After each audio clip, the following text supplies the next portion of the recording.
This is Chip Maxwell, and you're listening to the Retire Smart podcast with David Brooks. David and Chip kick things off with a look at the best U.S. cities for stretching retirement savings, showing why affordability and income planning matter more than just the size of your nest egg. From there, they dive into surprising stock stories like Build-A-Bear's surge, new IRS rules on retirement contributions, and NVIDIA's financial maneuvers in the AI space. Well, David, mediafeed.org, you shared this one with me right before we sat down to do the show. Oddly enough, the headline says, Retire Smart. 50 cities where $250,000 goes the distance. And the subheading, 50 ideal American cities for a comfortable retirement on $250,000 in savings. And coming in at number 16 was Omaha, Nebraska. Now, to give it its due, Des Moines, Iowa did edge in front of us at number 15. But I noticed, so in the top 10, there were a lot of cities in your old state of Florida, but then that next from 11 to 20, a lot of Midwestern cities like Omaha and Des Moines. Cost of living, housing market, healthcare access, transportation, cultural amenities, public safety. Yeah, I've got a good friend that actually my brother Lou, who's our compliance officer, knows him as well. He was a runner, but he became a pastor at GW from high school, and he moved to Florida. And ironically, he lives now in the number one city on that list, which is Lakeland, Florida. Oh, okay. And Lakeland, Florida is basically inland, about 45 minutes or so from Tampa, right kind of in the center of the state. And that's what it talks about, the non-coastal cities in the southern states where it was much more affordable than, living, obviously near the beach, et cetera.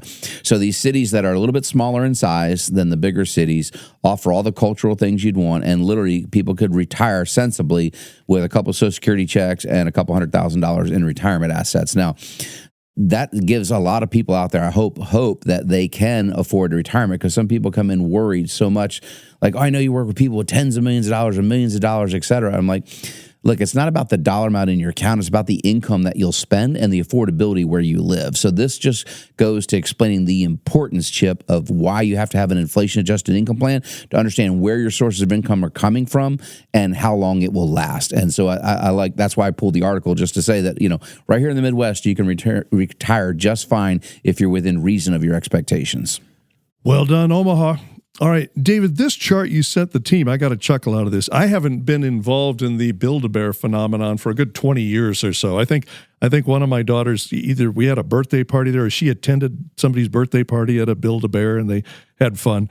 But you sent this chart with Build-A-Bear just shooting skyward. Who had Build-A-Bear as the hot stock tip the last 5 years? Not me. Retail's struggling, yet they post record revenue. What is this, just a one-off, an anomaly, or is there something to learn from this?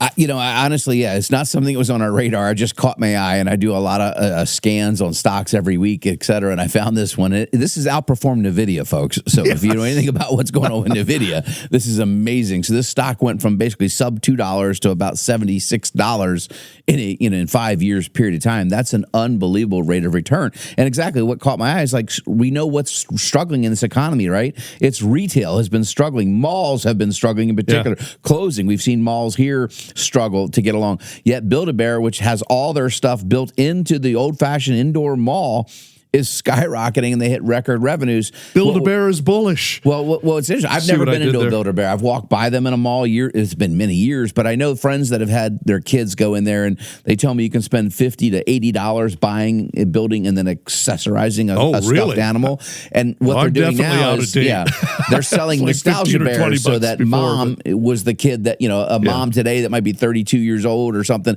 went there as a child, Yeah, that's true. And so now they're buying their kids one, and they're buying themselves one, so they're probably dropping $250 on stuffed animals. Now, that's not for me, because my dog would have it gone in about 30 seconds. So, but anyway, I that was an anomaly, and not a recommendation, by the way.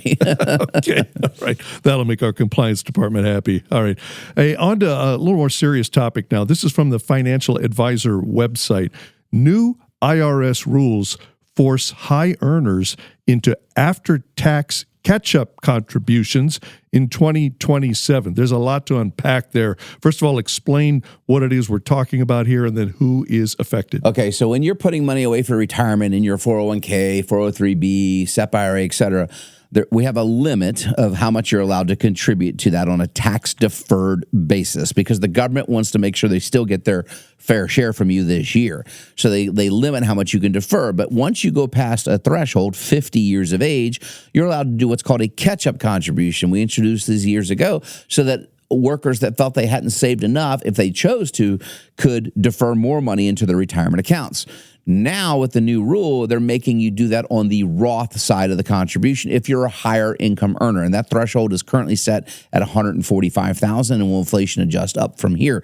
So if you make more than $145,000 to utilize these catch-up contributions, you may only put the additional contribution in the Roth side. Now, I argue you should be doing that anyway, right? If you listen to me for any length of time, because I do not believe you'll be in significantly lower tax rates, this myth that's been portrayed in America in your retirement years. So I think it's not much ado about nothing, but the reason they do that is they want to make sure they're getting the tax revenue now to pay for the most recent legislative acts that were pushed through Congress this past summer. So, and again, this applies to the over 50 and also the over 60, the additional catch-up contribution that was put through last year as well.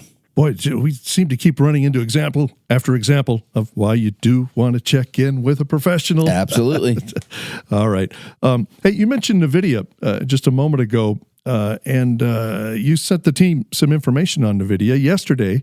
NVIDIA, this was actually, again, just before we sat down to do the show. NVIDIA announced a $100 billion investment in OpenAI, so OpenAI could then buy $350 billion in future GPUs from NVIDIA. We call this round tripping to make numbers look good. We know how it ends, as it always has before. We just don't know when. Okay, first of all, you got my head spinning with this. No wonder it's called round tripping. Can you break this down, slow this down, make sure we understand what round tripping is, and how is it that it always ends? I imagine badly, but so Chip, you're company A, I'm company B, and you buy my product.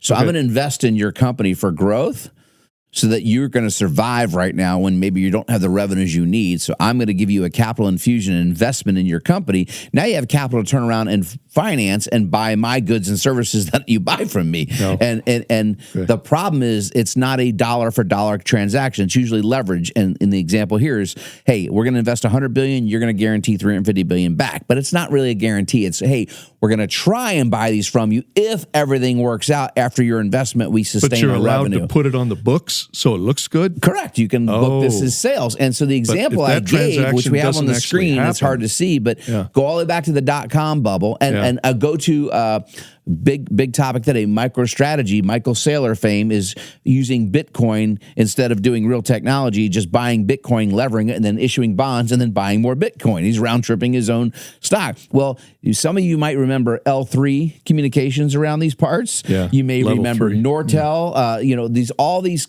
cell phone companies and the early expansion back in the late 90s, they all did this round-tripping, and it made their future sales growth look incredibly sexy and like, and so we paid these ridiculous valuations for stocks, and that led to the dot-com bubble. But the other parties didn't deliver. Correct. So you give me the $100 billion, but I don't end up giving you the $350 billion back over time. Then you're left holding the bag. So NVIDIA popped when this news came out earlier this week, like $4 or $5 instantly. It was down basically the same amount the next day.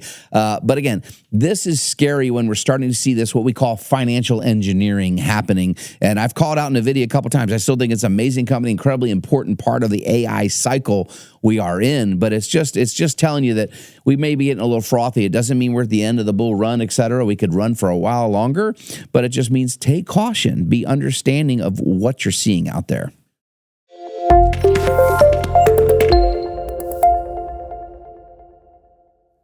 Thank you for listening to the Retire Smart podcast with David Brooks.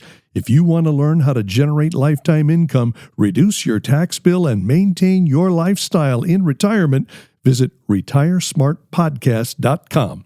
And make sure to subscribe to keep up with new episodes every week.